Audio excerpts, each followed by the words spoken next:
Hi, for this month's exercise of the month, I'm going to go over a couple ways you can work on your balance. So these exercises are geared mainly towards our older population because in general, as people get older, their balance starts to get worse. They're more at risk for falls. It means they're more at risk for maybe hurting themselves when they fall. Or even if they don't fall, a lot of times people that get older will lose confidence because they know their balance isn't very good. So they'll lose confidence in themselves and they won't want to go outside, go for a walk, do that kind of stuff to enjoy their lives because they're afraid they're going to fall and they get self-conscious and nervous about it. The good thing is you can work on your balance. If you just do a couple exercises, maybe a few minutes every day, and just do it regularly, your balance will improve if you kind of work on it and practice it.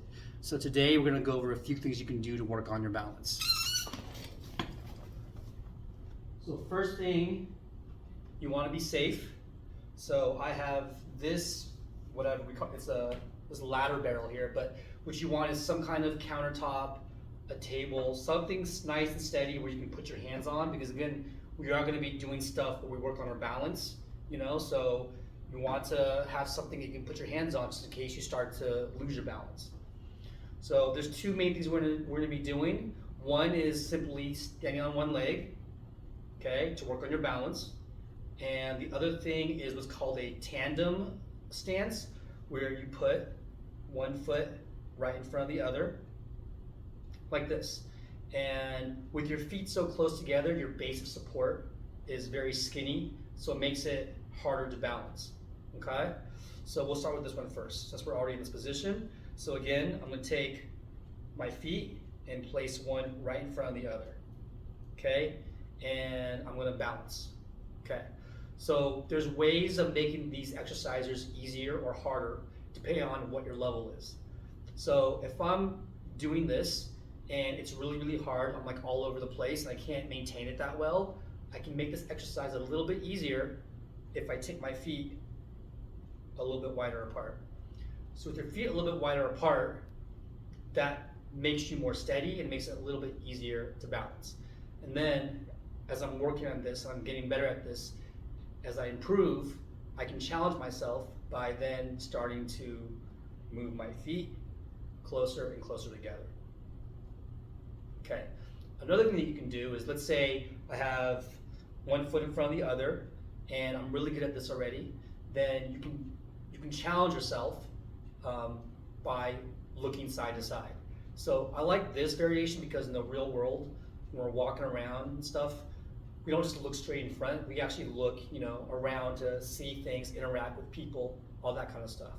So if you look around side to side, it's going to throw off your balance. And this is really functional because it's a good way of replicating what you might do in the real world. And you can see I have this here, and every once in a while I got to put my hand here because I don't want to lose myself. So again, make sure you have something to put your hands on just in case. So I like to do this kind of exercise for about 30 seconds at a time, and then kind of just give it a little bit of rest, and then I'll do another round and so on and so forth. Okay, the second thing is staying on one leg. Okay, this tends to be a little more difficult than this tandem balance thing. So usually I would start with this for someone, and if they can do this pretty well, then I'd have them do single leg balance. But here we go. Single leg balance, okay, stand there, go for about 30 seconds, okay? If you can't do this because you're all over the place, then again, have your hand on something and just kind of give yourself a little bit of help with your hand.